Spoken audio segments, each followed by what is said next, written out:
Welcome to the Mid Week Tease with me, Adelle Onyango, where I share some random and not too random thoughts on things. And in this episode, I want to talk about the hidden cost of losing yourself in love. Oh my days. I have said this very many times on our other show for mannerless women. The version of me that I love the most is single me. And it's so unfortunate that I haven't been single for as long as I've been in relationships. Does that make sense to you, right? And the reason single me is my favorite version of me is because I don't forget myself. Is because I'm able to prioritize not only my desires, but my ambition. The reason I want to talk about this is I have carried this question for quite a long time. And it's so confusing trying to understand how do intelligent, ambitious, self-aware women slowly lose themselves inside relationships without even noticing. I remember when my marriage ended, I was talking to an older relative who has been married for decades. And I was kind of like unpacking just some of the discomforts I felt with the institution of marriage, not just my marriage. And I said, towards the end, I couldn't recognize who I was. And I don't know how that happened in such a short time because I was not married for a decade or anything. And I couldn't go back in that short time to figure out when that happened. And it wasn't like anybody told me to lose myself. It wasn't like anybody put a gun to my head, but I couldn't go back and tell you Tuesday on the 4th of June. This is where I started to lose myself, but it still happened in such a short time. And I remember this older relative telling me, "You're one of the lucky ones. You realized early." And she said, with most marriages, you start losing yourself on day one. The only thing that differs is when you realize that you are losing yourself. So I realized early, and she said, very many people, it takes them 20 years. It takes them 10 years. It takes them 7 years. And this is primarily for women. Because you see, I don't think anyone wakes up one morning and says, today, on the 15th of July, I would love to forget who I am. That is the top of my to-do list, right? And so it doesn't happen like that. It happens very quietly. It's so sneaky, okay? And it's not just marriages, even relationships, which is why I'm telling you, like, my favorite version of me is single me. Even in relationships, this was happening. You find that you compromise a lot at a time, right? And it starts with one compromise and it adds up and it adds up. It starts with one, it's okay, I don't have to do A, B, C, D. And it adds up and it adds up. It starts off with one, it doesn't really matter, adds up and adds up. I just still remember that moment realizing it wasn't for my situation. It wasn't one specific day or experience where I lost myself. It had gradually been happening. And I remember life post-divorce, one day standing in my kitchen and realizing that after such a long time at my big age, I now knew what I liked for breakfast, and I knew how I like my breakfast, right? At my big age, in my 30s, this was this revelation that was happening. But it's because, and I'm just using this as an example, hey, of how you just lose yourself. For years, my mornings had revolved around somebody else's preferences, not just in previous relationships, but also like in your mother's home or in your parents' home, you do things as they want, right? And most of the times you're doing it as the father wants. You know what I mean? In many African homes, right? And then you move from there and you go into a different set of rhythm in a marriage or in a relationship. And then suddenly you wake up when you finally have a moment to be by yourself as a single woman and start asking yourself, wait, what do I actually like?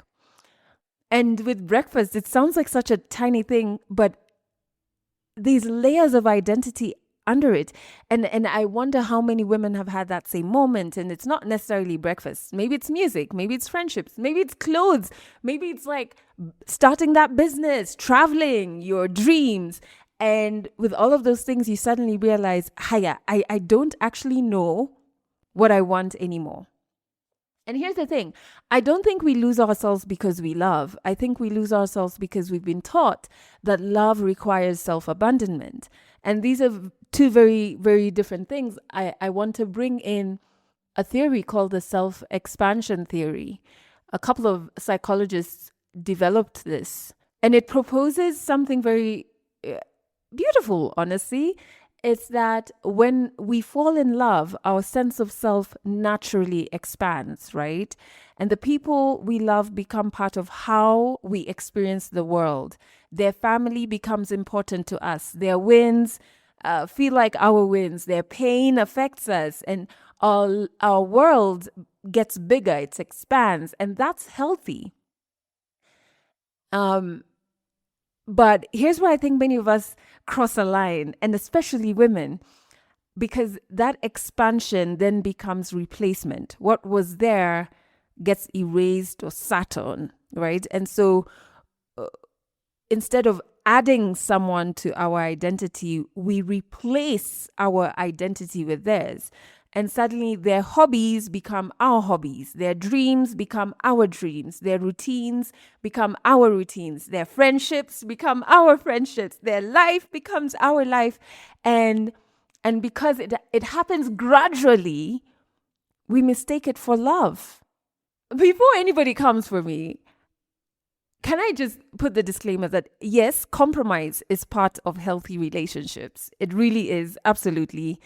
If you're sharing a life with someone, there will be compromise.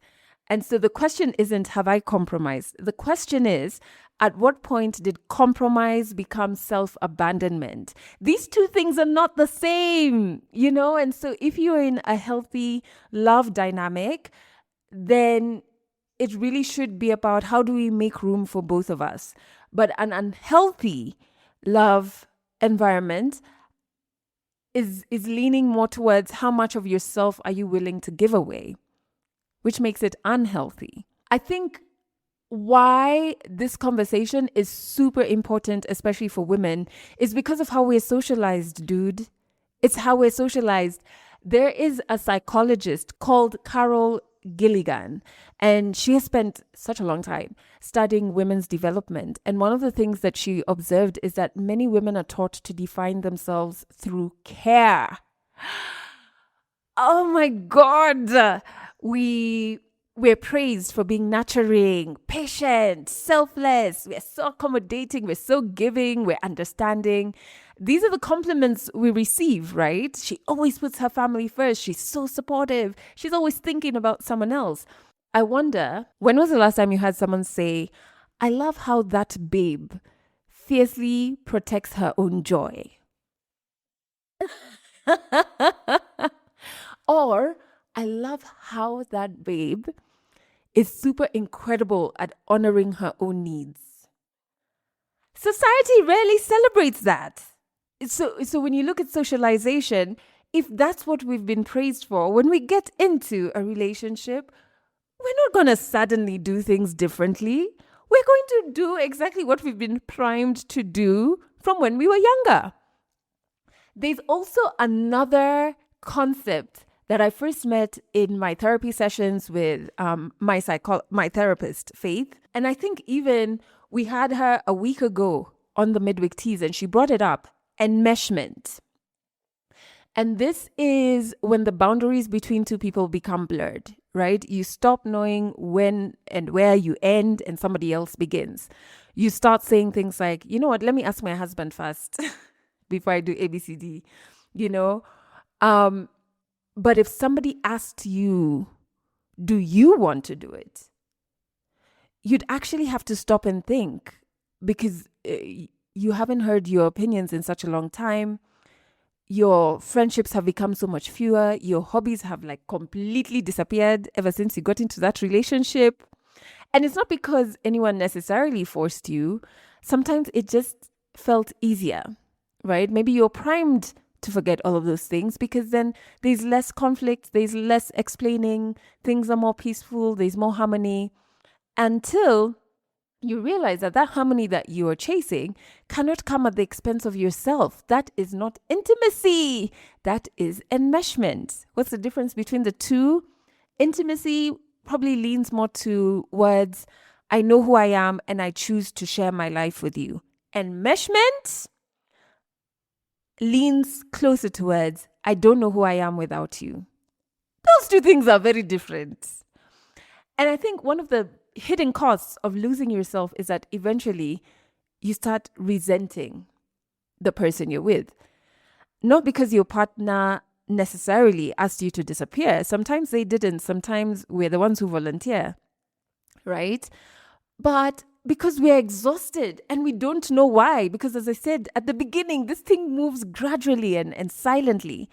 And we don't know why we're tired. But it's because we've been carrying the job of trying to be ourselves, secondary, but mainly managing everybody else's comfort by losing bits of who we are. So then the question is, how do we begin finding ourselves again? I don't think it necessarily starts with making huge life changes. I love curiosity. I think that's always a brilliant place to start. Just start asking yourself, like, what kind of music do I really enjoy? What kind of mornings do I like having? Who am I when no one needs anything from me? You know, what did I love before I got into this relationship? What dreams have I been calling unrealistic that are actually just inconvenient for the relationship I was in? Who was I before I started shrinking? Just lead with curiosity. Those questions really do matter, because I feel like finding yourself isn't about creating a new person. It's about remembering, right? It's about coming home. It's about reclaiming. And I really want you to remember that the healthiest relationships don't ask you to become less of yourself. What they do is they create enough safety for you to just become more of yourself. And if you are in a relationship where the love, in quotes, is requiring you to disappear, that is not love. That is not love. It's asking you to abandon yourself. That is not love. I really don't believe love was ever meant to cost you your identity. But I'm going to leave it there. You have a lot to think about. But if this conversation resonated deeply with you, then I am extending an invite to you to our upcoming wellness talk. It's called Divorce Care: When the Marriage Ends and How You Find Yourself Again. My therapist, and she's an accredited psychologist, Faith Guchu, is going to be our guest speaker. And even though the session is centered around divorce, it's really about something much bigger, which is identity. Even if you think you have lost yourself in long-term relationships, it's still a wellness talk that you should lean into, because we're looking at how do you grieve all of the losses when you walk away? How do you rebuild your confidence?